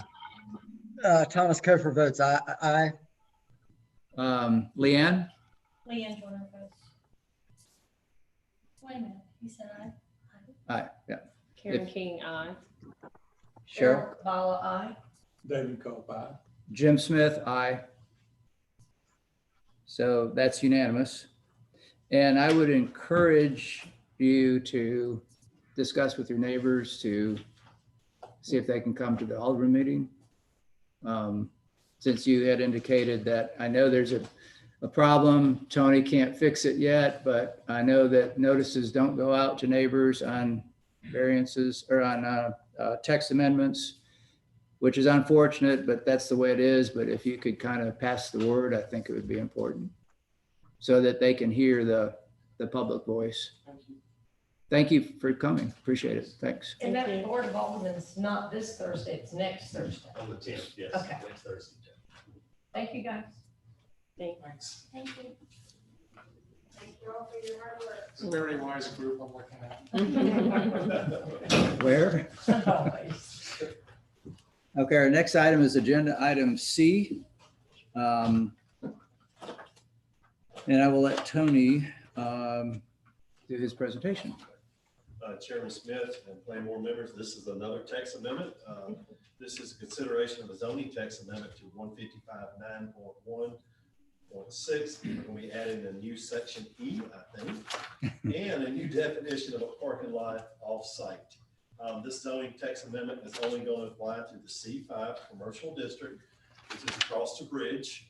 We have like 7 or 8 sites over there, so it would only apply to that zoning district. The town's existing parking lot ordinance is very restricted for new or existing commercial business to comply with all the standards to expand and modify their parking lots due to the lot sizes. The proposed text amendment would only apply to properties in the C5 district. It would give them a little bit more flexibility, expanding their parking lots for that district. This proposed text amendment is consistent with our land use plan. We did advertise for this, and it was brought up at the Board of Aldermen meeting on August 13th. And we did advertise, and this will still be going to the Board of Aldermen next Thursday. Staff recommendation is to the planning board for the favorable recommendation for the ordinance number 220-1808 and ordinance 2020-1809. So our attachments, we have our 155.9.16 exception in parking requirements, and the ordinances and statement of consistency. So it seems like when every business comes here to expand their parking lot, the answer has always been no, you can't do it. The ordinances, if you look at our parking lot ordinances, our parking lots are so small. Let's just take Roberts, for example. You know, it's 5,500 or whatever. If we were to apply all these regulations, they would come up with, I don't know, 5 to 8 parking spaces at the most. So what we did a few years ago, we did a parking exception lot, a small parking lot exception for Poes. That's worked out pretty good. We loosened some of the restrictions. They still got landscaping. They still got the size of the parking spaces that they have to have on this one. It's the same thing. You still got to have the width and the length. It just relieves some of the landscaping and things like that for the requirements. Now, this particular one is going to be in the C5 district. It's right beside the Atlantic Marine. Those parking lots that's been there for a very long time. Which is The one across the bridge over here. the sales office, Yeah. so to speak. When I say Atlantic Marine, it's the location. It's a different property owner. Okay. that owns those gravel lots there. Okay. So it applies as though, if you look at it now, and we've been discussing this with them for over a year or more. We first said, you're in violation of the ordinance. And it starts coming down to, well, they can't meet the ordinance unless they really just reduce parking spaces in there. Could they do it then? Yeah, they could, but they only may come up with a handful of spaces. And we all know parking is very valuable here and across the bridge, but this is staff initiated, but it's from about a year-long discussion or more with that individual. We did relax some things, but they still have to have some of the buffers, some of the stormwater. They still have to look after that if they need a stormwater system, things like that. If you got any other questions, I'll be glad to try to answer. So this property in question goes from Eastwood Road back to F&S Yes. Marine Yes. building, and then F&S Well, it Marine. don't go quite that far. It's Yeah, only okay. a few of those parking lots in front. But it applies to all C5 areas. Mhm. If they've got a lot no larger than 15,000 square feet. So if somebody's got something 16, 18, 20,000, it would not apply to them. Which is probably none of those in existence. No. But, you got the Scotsman store, you got the PNC Bank. Could it apply to them? Yes, but I just want to tell you, this is where this is going to happen. I think it's Canal Street there. Right. Yes, Yeah. Canal Street. I'm trying to sound out, what do they want to do? Well, they've got a parking lot already They've got, it's there. gravel, it's gravel. Yeah, it's You still have gravel. gravel where people that work at the, Chris Bailey's building, Yes. where they park to They walk park out and the walk across there. And we've been in, like I say, talking to Chris for over a year or more. But no matter what, they still have to determine, and if you go back and look at pictures, and most of you know, I haven't been here long, but it's been a parking lot. So they've got to get a stormwater engineer to say, if they do pave it, it's not going to cause any more storm runoff than what it is now. So they still got to do that, meet the sizes and all those things. So do they want to pave this? I'm sure they will. Yes, I'm sure they So will. that's what this is about, is Well, no, it's not about paving. It's about when someone creating more parking spaces, could it cause more landscaping, buffering, and things like that? So this ordinance kind of relaxes that somewhat. Instead of the minimum front yard setbacks, still got to have 5 feet, and then the corner lot is 5 feet. So there are still some things in here that kind of give them a little bit of a break in the C5. And did I understand you to say they're non-conforming right now? Well, the way it is now, I mean, because if we were applying our ordinances to any of these parking lots, everybody would be non-conforming as far as. But they are presently non-conforming. Yes, they are, yes. The way They're, Well, their argument is it's been a parking lot for. right, they're parking there. They've been parking there for 30, 40 years and things like that. So. Your Crocker used it. Mhm. I don't have any problem I with have no it. problem with that. no problem with what, allowing them With to. approving this, and I've got some questions. fire away. Yeah, help me understand. C5 is all on the other side of the intercoastal? That's correct. Yeah. Yes. And you mentioned several specifics like Scotchman and PNC Atlantic. Bank, Atlantic View Shopping Center, a few of those are the towns. The new grill there, the old Texaco gas station probably wouldn't apply. Okay. Where the ABC store used to be ABC temporarily. store, yes. And then isn't the attorney's office, We have that, Hutchins, aren't they in there's our? one there where the dentists are at, the Oh, yeah. Cook.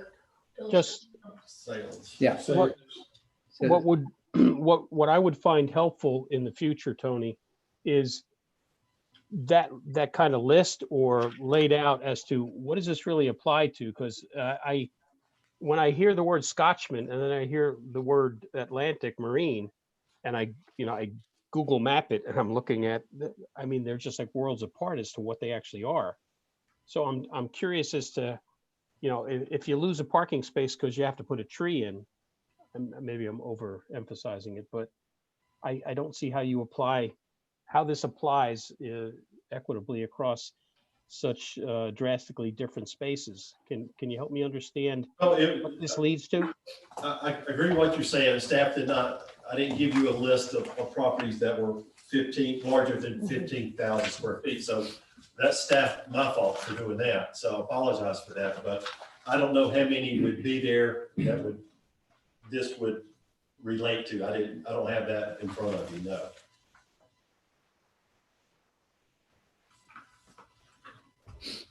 But fundamentally, what this is doing is helping them to expand parking space, but giving them some clarity around the basics they have to put in place and backing off on certain requirements that we've held up till now.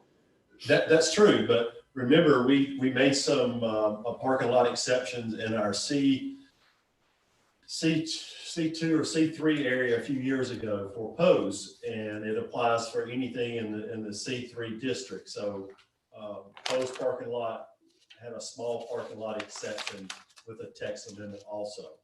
Can you kind of help us understand, well, or help me understand, what were those exceptions that we were enabling, say for Pose?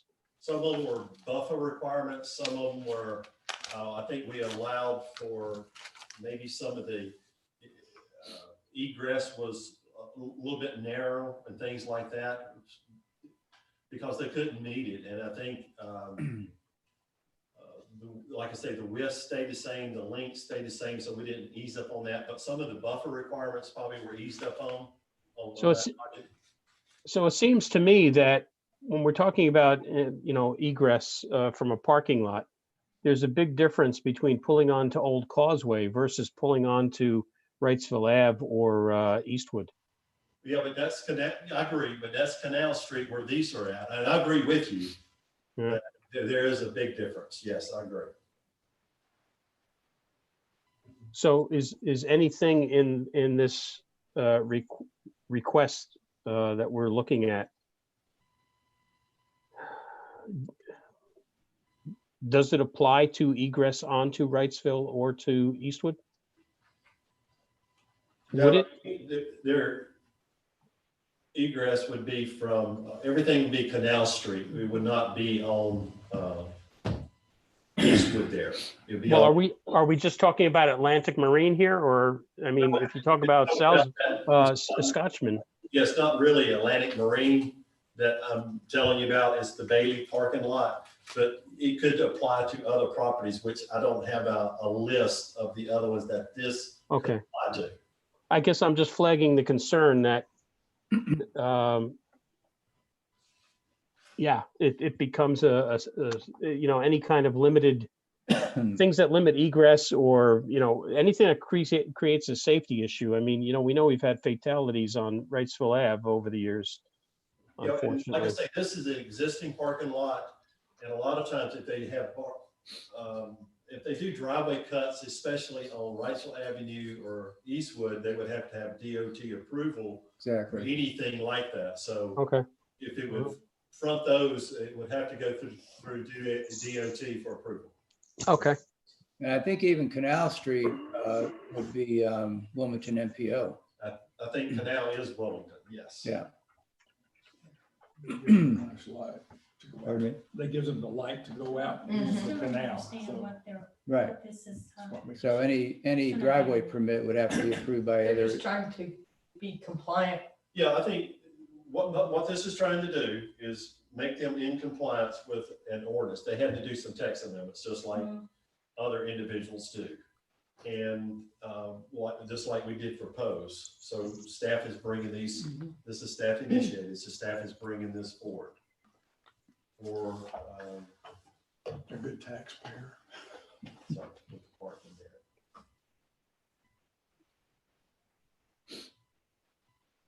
Pose is probably one of the nicer new parking lots that we have. It really is. And their valet, think, I don't know if that's true or not. I don't know if they're valet parking only there. If you pull in there, No. I don't can you think drive so. in? You just drive in, The other yeah. day. And we thought that would be an issue when you pull into Pose. It's pretty, Tight. is it tight for y'all? or- Fine. It is, but it works. I mean, it's not a,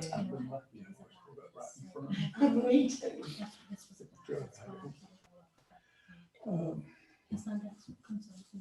Yeah. are there any other questions, or comments, or?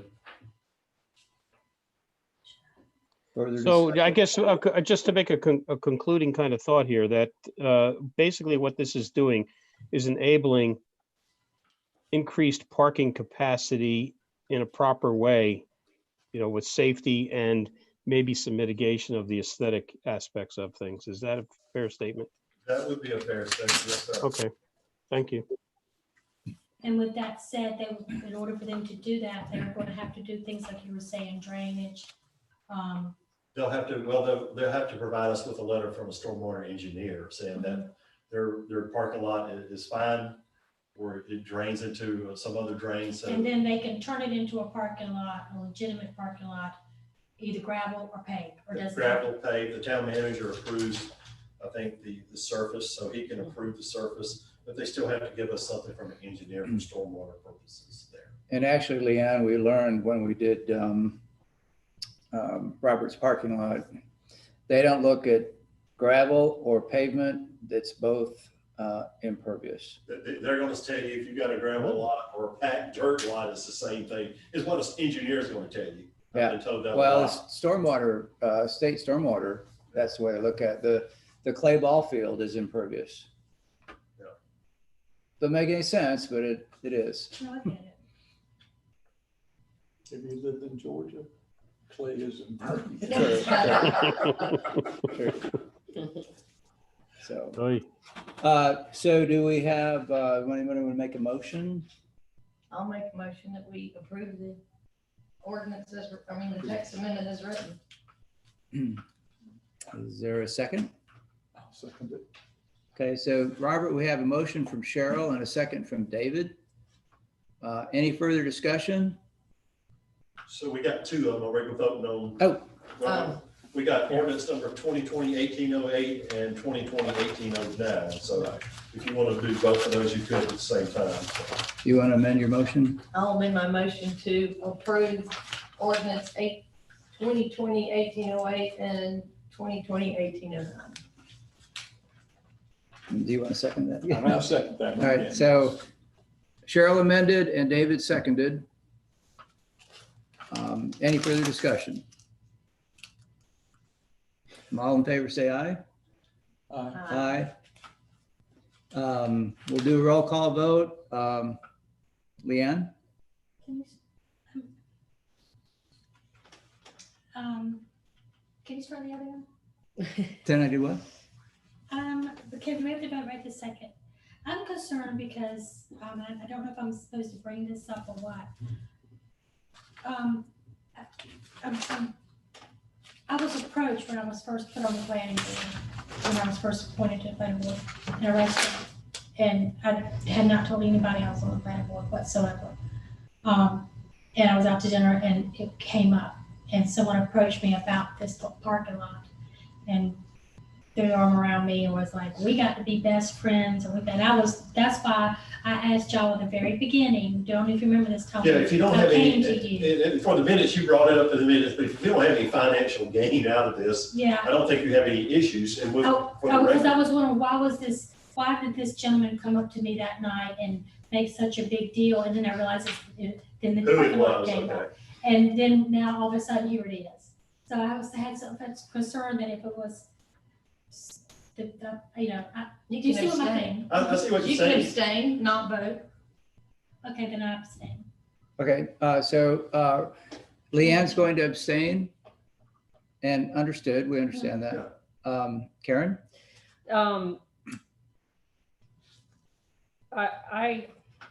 I guess my only concern is what other, as Neil mentioned, what other properties does this,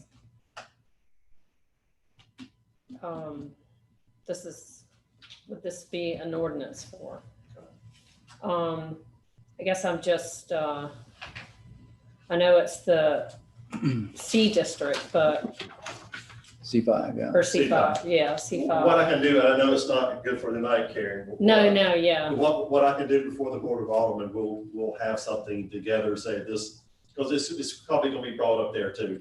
It applies to either just this property or it applies to 5 more or whatever. Yeah. right. Or 3 Yeah, more. that'd be Three. nice. So I'll try to have that for the Board of Aldermen. I'll have it today. Because I mean, I think it's I don't have any issues with Okay. them doing it over there at that property by You just want to Atlantic see how it Marine. affects us. I just want to see how it affects Okay. other people who fit in these, constraints. There's almost nobody that it affects because they don't have enough property. Okay, Unless they buy property next door and then. right, and then they Yeah. have, because of the Yeah, The 15,000. PNC, that's. Yeah. The gas But that's something station. we'll have to the board. I'll make sure. But I have understand that. what you're Yeah. talking about. Yeah, On this side, it would worry me too. Yeah, I just want to make sure that Karen and then Neil had expressed a concern too, that you're comfortable voting on it tonight without that information. I think I would abstain as well from voting on it, just because I don't know what other properties Okay. it affects. How detrimental would it be to No, I not? mean, we take whatever recommendation it is. It is Okay, what it is, either. And you have passes or Neil and fails. Ace also. yeah, and I haven't, So- so we'll keep going and then, Yeah. so Cheryl? Can we find a way to say we approve it for the specific property without, well, that's gonna be hard to do. You can either, like I say, forward an unfavorable recommendation, or a favorable recommendation. I mean, I don't have that information, so I can't, no more. Well, what I hear is, it sounds like we don't want to forward an unfavorable recommendation, but we just want more information so we can forward a favorable recommendation. Yeah, well, This was so eloquent. Is it going to hurt this applicant or anybody if we just postpone and do it next month with the additional information? I'm trying to think. I don't think that it would. or can we send a recommendation to the Board of Aldermen without a vote? I mean, without like an approval? Well, they probably would like to have some approval. Either you don't approve it or you approve it, or we could just leave it for discussion again to the next meeting is what we can do. And that way I can bring it back to you.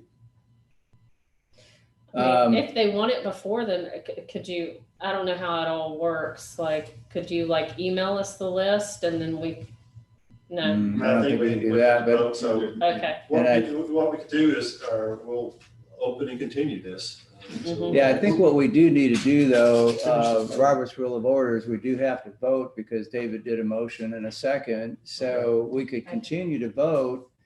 Well, then I'll abstain. Okay, David? I vote for it. David votes yes. Neil? I will abstain. Thank you. Ace? Thomas Cofer votes yes. I mean, are we having a quorum now with this many abstaining? No. No, it's not gonna pass. So you have a luxury of doing whatever you want. I mean, I'm not trying to be, I just No, I don't don't know think what anybody- other properties. I didn't mean to start anything either. Karen, I highly respect what you threw on the table there. Thank you. So Ace, did we hear a vote from you? I vote aye. Okay, and I'm gonna vote abstain with, only for the reason that we'd like to see the map Yeah. of the properties that are affected. Okay. So it didn't pass. And Robert, did you catch all that? Robert? Yes, I'm sorry. Okay. Then we'll just, basically, we're gonna bring it up for next month's meeting, right? Yes. Okay. Sorry. That's okay. No. I mean, I think it's great for that specific I property. think we got more text amendments next month too, so. Oh, boy. Well, this one should go, that one This one, we'll put this revisited. in on the very beginning. Yeah, this one So it does. should be easy. Yeah, and obviously, Tony, if the board asks what happened, it's just we want them, everybody wants the maps. Well, not everybody, but most of us. Okay, is there any old business or other business from anyone? I've got some things. Neil. Right here. He's there. Neil. He's here. Neil brought up to me, and I'm just gonna start it, and then Neil can jump in, and, because it was his idea, and I agree with him that, that the plan board, and I feel that we need to take a bigger leadership role in things. For example, and Neil, jump in if I'm, getting too far ahead, but we do what, we come in here every time and you tell us all of our text amendments and we talk about them or whatever we're doing. But I think that the Board of Aldermen, there's a lot of talk going around the beach, and a lot of people are upset, a lot of residents.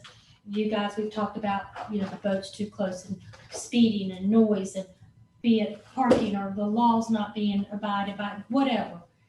That maybe as a planning board, as a group, that we could all take a bigger leadership role in helping to present things to the Board of Aldermen for the town and the community, to make moves to make things better or fix things or whatever. Like, for example, the noise, we're just having such a problem with noise and speed. I'm going to use that as an example. We've got the 2 signs. Well, I had already suggested to Daryl and them, because I was in another town recently, saw how they were handling it, and suggested we do the same. But one of the things I felt like we need to do is have 6 of those signs.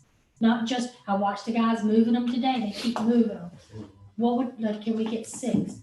Can we get a sign, going over, just certain things we've got to start enforcing the laws down here. So I was wondering, and Neil had brought it up to me, that we take a bigger, maybe, we all put around some stuff that we would like to see the aldermen consider. Well, I think that's where Jim said he's trying to get that meeting with the board. That's the big thing, is try to have that joint meeting, and that's where y'all would get together with the board and they would give us that direction. So that's But I'm something. thinking on a month, every time something comes Well, up. that would be a board direction. In other words, they would have to give us direction to do that. So, What was it you were saying, Neil? Yeah, so I think the board is giving us that direction. I mean, in conversations I've had with a number of the board members, they're saying, please take the bull by the horns. Give us your considered opinion on a whole range of things that are out and about in the town. Not just things that relate to building and construction. And if I look at what's in the documentation about what our role is, I don't see anything ill set in that regard. On the agenda, just to jump in here, it says other business from chairperson and board members. It's part of the agenda. Yeah, So yeah. We do have direction from them to bring up other business. Yes. Neil suggested that maybe next time we all meet, everybody write down, let's just limit it. What's the 3 things that you would like? We maybe start from there. We all make a list of the things. For example, speeding or trespassing or But boats. wouldn't we be better served to have the police chief meet with us on that? Yeah, well, let me say absolutely. it would be good for an ad hoc committee, because Yeah. when you talk about noise, and I've heard it for over 25 years. I know. Yeah. But it seems worse for some But reason. it seems like there has to, and at one time there was a committee for those things like that, from noise, littering, trespassing. And I think maybe that would be a better fit than the planning board. But for members of the planning board, that maybe the police chief, or with direction from the board, could create that ad hoc committee for those things, because I think that would be good for that committee. Absolutely. So Tony, if you look at the I'm not sure where to reference it to, the UDO, whatever it is, it talks about the role of the planning and the ability to create other committees with the approval of the Board of Aldermen. I mean, in one-on-one and two-on-one conversations with Board of Aldermen members, they're saying, you know, so how's it going? Well, you know, the issue of enforcement, when we wind up, you know, creating these CUPs or whatever, and the enforcement comes up, it's always, but how do we enforce it? And then the discussion goes off to, well, what's needed to enforce it? What's needed to enforce, you know, allowing outdoor sidewalk cafes or, you know, increased private parking or whatever it is.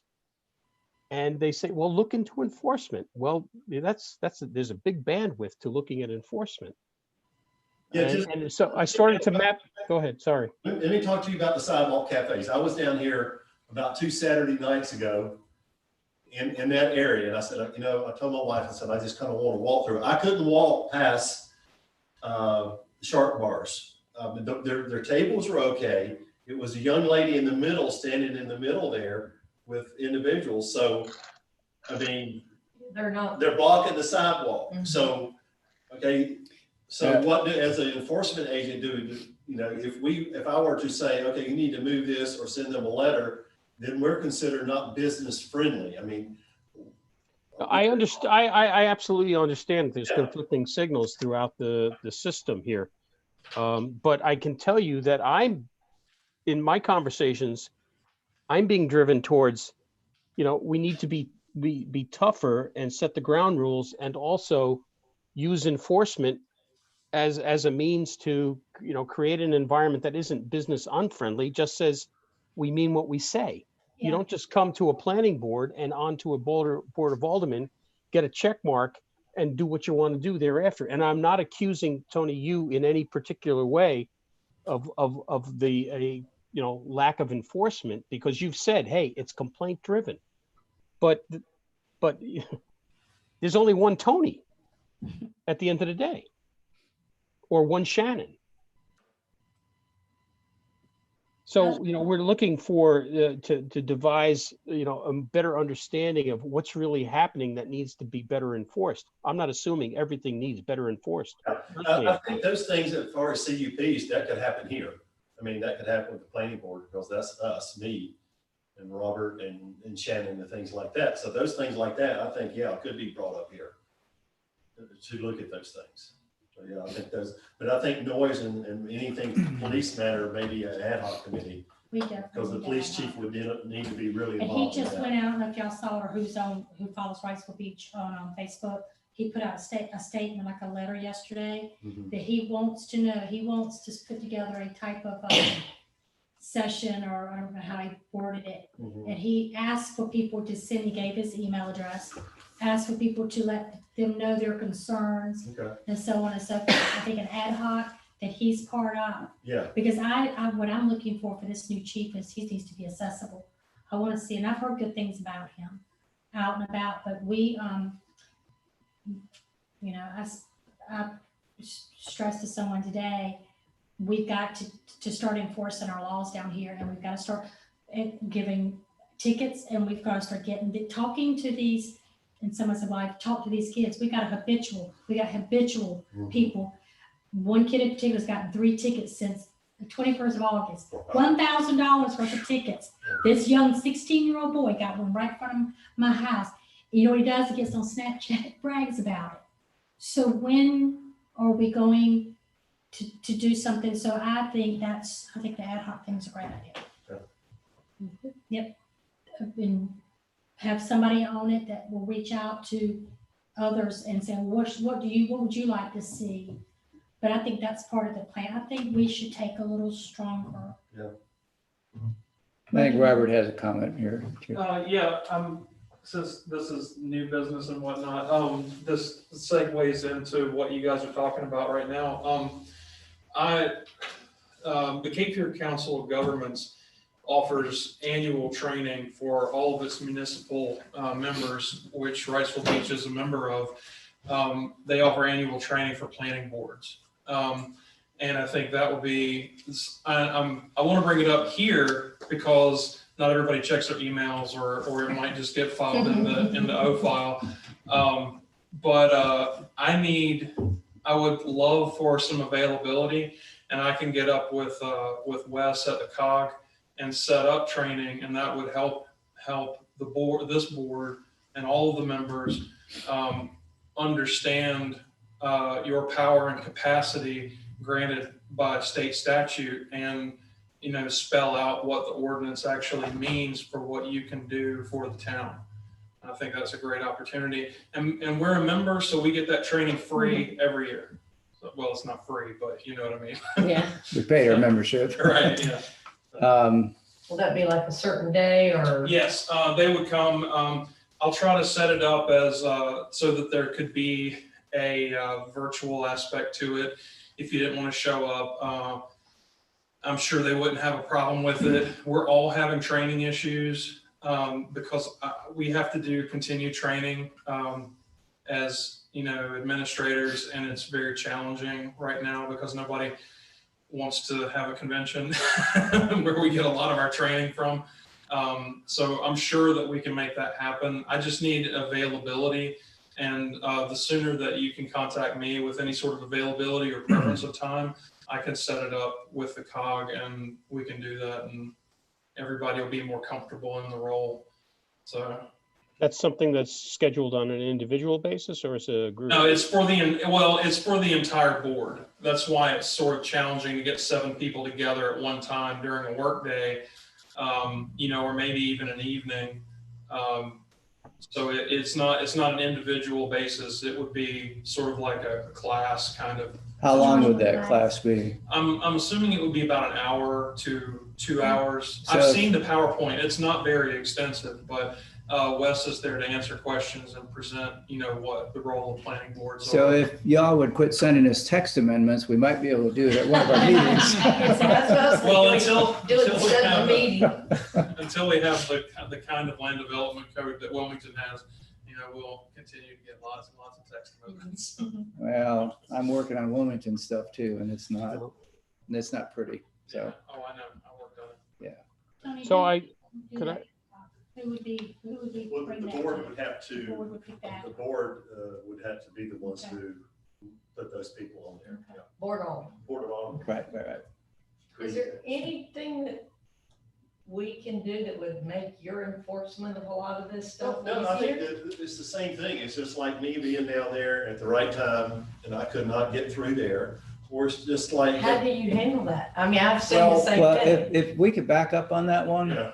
I used to go down there when it was, what was it called before? Buddies. Yeah. You couldn't get through that Yeah. sidewalk. And maybe that's the way it is all the time. And it was before we approved the tables, so I can't say that the tables are Yeah. causing the congestion, even when The Shark Bar. congestion's from the hostess stand. Yeah, the hostess table. That's what She puts this like this out Right, there and it right. blocks it. Right. And So- people stand there waiting. Right, so Yeah. that's That's a what we violation. told them they couldn't do, Right. and they don't have it roped off, which we told them Yeah. they needed to Right. have it roped off. And I can go to any Investigate. business tomorrow and go, you're not in compliance with your CUP. And we Yep. send those things out or a banner here or there. And then the response we get, and it could be, especially with the newspaper in this environment now where businesses are very struggling.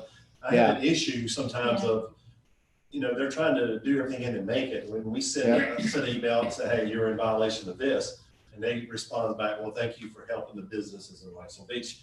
Right now is probably not a good time for business to come down on these business owners. I don't think for restaurants. I agree with you there. Didn't we review again? Pardon me? Didn't we put a attachment or condition? I think we that did. said We did. Yeah, we would did. give it We a did, year and a half? because that way we can get rid of the liquor. COVID's over, hopefully that Yeah. hostess stand will go inside. Yeah. Outside. And I get that it's not there now. I've seen it inside and outside. I've not seen it inside. I eat there a lot because I'm not too far. Tell them to move it next time. Well, Yeah. I've not just hadn't been by there to see it inside. The 4 times I've been since. I've seen it inside. I have.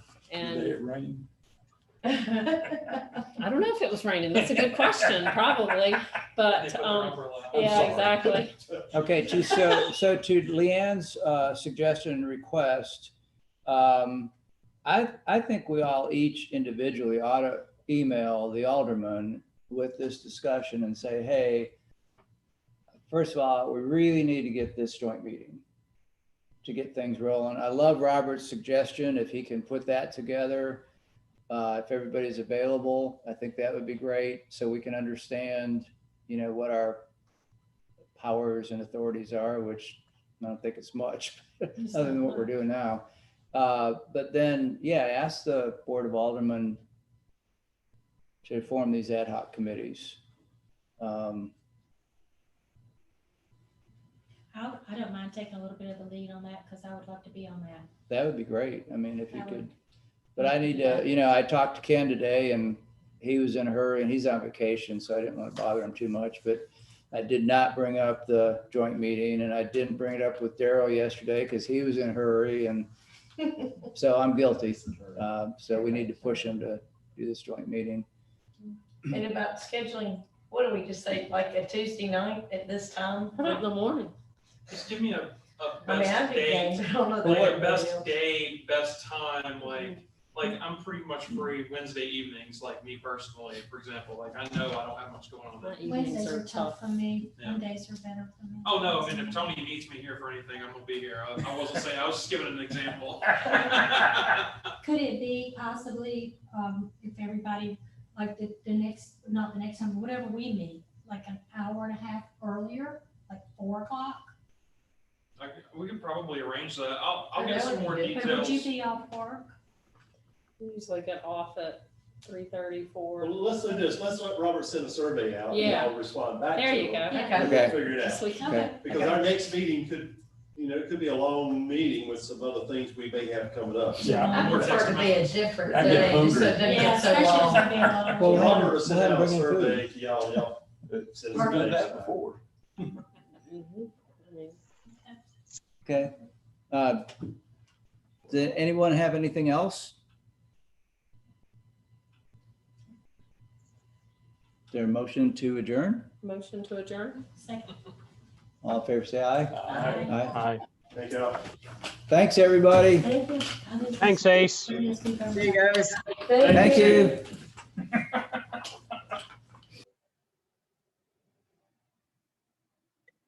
Hey, buddy.